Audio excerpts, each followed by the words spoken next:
अस्सलाम वालेकुम एवरीबॉडी। आज के इस वीडियो लेक्चर में हम करेंगे क्लास 10th एबी का एक बहुत ही इंपॉर्टेंट क्वेश्चन जिसके बोर्ड्स में आने के बहुत चांसेस है। Now the question is an AP consists of 50 terms of which third term is 12 and the last term is 106। Find the 29th term. Question में हमसे क्या दिया गया है, बहुत ही आसान क्वेश्चन है। एक एपी है जिसमें नंबर ऑफ टर्म्स कितने हैं 50। हम सोल्यूशन में लिखेंगे n means number of terms. Number of terms कितने दिए गए हमें 50। Of which third term is 12। Third term जो है इस एपी की वो 12 दी गई है, मतलब A3 वो कितना है 12 दिया गया है। And the last term is 106। और जो लास्ट टर्म मतलब 50th टर्म। इस एपी में 50 टर्म्स है, मतलब लास्ट टर्म जो है वो 50th टर्म है। 50th टर्म जो है A50 वो किसके बराबर दिया गया है 106। Find the 29th term. 29th को हमें 29 टर्म जो है उसको हमें फाइंड करना है। देखो हम इसे ऐसे लिखते हैं, थर्ड टर्म जो है वो 12 के बराबर है। इसको हम ऐसे लिख सकते हैं, थर्ड टर्म जो है इसको हम A plus 2D is equal to 12, where A is the first term plus 2 and 2D is the common difference in the terms. Similarly, line हम डालेंगे यहाँ A50th जो है 50th टर्म वो कितना है 106। A50 भी हम ऐसे ही लिखेंगे A plus 49D is equal to 106। ये जो है ये वाला ये इक्वेशन, इसको हम इक्वेशन फर्स्ट रखेंगे नाम। ये जो है इसको हम इक्वेशन सेकंड रखेंगे नाम। अब हम बाय एलिमिनेशन मेथड हम इक्वेशन फर्स्ट इक्वेशन सेकंड से सबट्रैक्ट करेंगे। बहुत ही इजी मेथड है।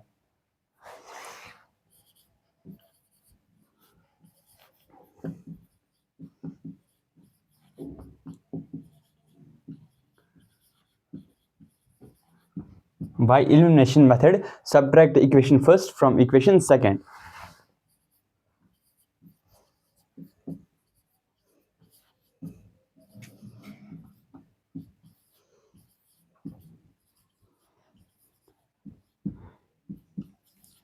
अब हमें पहले फर्स्ट इक्वेशन सेकंड लिखना है, उसमें हम सबट्रैक्ट करेंगे इक्वेशन सेकंड वो जो हम नीचे इक्वेशन फर्स्ट सॉरी जो हम नीचे लिखेंगे इक्वेशन सेकंड के नीचे लिखेंगे हम ऐसे A plus 49D is equal to 106। इसको हम माइनस करेंगे A plus 2D is equal to 12। इसको हमें माइनस करना है। एक खास बात है यहाँ पे क्या दिमाग में रखनी है कि ये जो दो इक्वेशंस हमें है इसमें एक टर्म जो है वो सेम होनी चाहिए। हमें यहाँ ऑलरेडी दिया गया है A जो है ये दोनों में सेम है, इसको मतलब हम इसमें कैंसिल आउट कर सकते हैं। फिर हमें D का वैल्यू आसानी से निकल जाएगा। देखो यहाँ भी A है यहाँ भी A है, माइनस करना है तो A माइनस A 0 हो जाता है, यहाँ कुछ नहीं रहेगा। ये और साइंस भी चेंज होते हैं, ये मतलब प्लस था इसका माइनस बन जाएगा, ये भी प्लस है इसका भी माइनस बन जाएगा साइन। 49D में 2D निकालेंगे तो 47D रहता है इज इक्वल्स टू 106 में हम जब 12 माइनस करते हैं वो 106 माइनस 12 6 माइनस 2 4 94 आता है आंसर।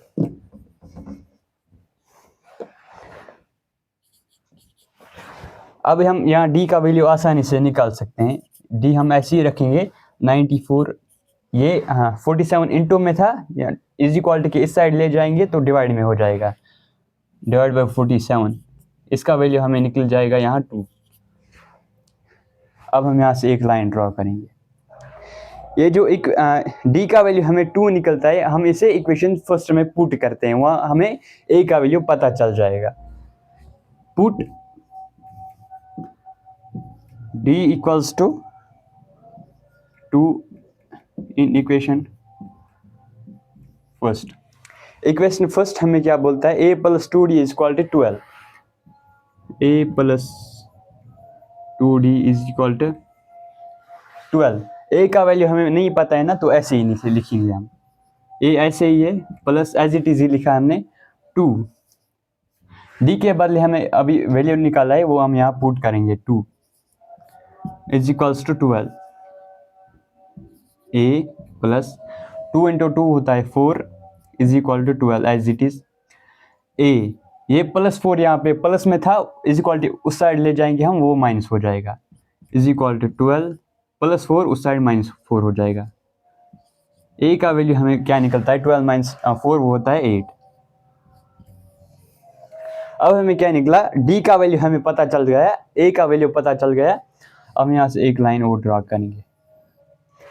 ये जो 29th टर्म हमें फाइंड करनी थी, इसके बदले हम ऐसे लिख सकते हैं, जैसे हमने यहाँ लिखा था ऐसे हम यहाँ भी लिखेंगे 29th टर्म जो है, मतलब ऐसे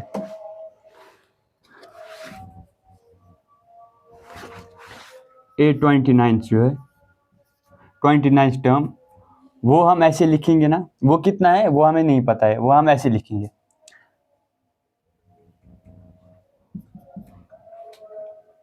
ए प्लस 28D, जैसे हमने यहाँ लिखा था वैसे ही यहाँ लिखा है, वैसे ही यहाँ भी लिखेंगे। एक A means first term 28 into D means common difference, हम वैल्यूज पुट करेंगे और हमें आंसर मिल जाएगा। ए का वैल्यू हमें निकलता है, ए का वैल्यू 8 है, प्लस 28 इंटू डी का वैल्यू क्या निकला हमें यहाँ 2, वो हम वहाँ पुट करेंगे। 8 ऐसे ही रखेंगे, प्लस 28 इंटू 2 वो होता है 56, 8 प्लस 56 वो होता है 64। मतलब ये जो 29th टर्म था इस एपी का, वो कितना निकला हमें 64, तो लिखेंगे 29th जो निकला वो कितना था 64। आई होप आपको ये वीडियो पसंद आया होगा और समझ भी आया होगा। सी यू इन नेक्स्ट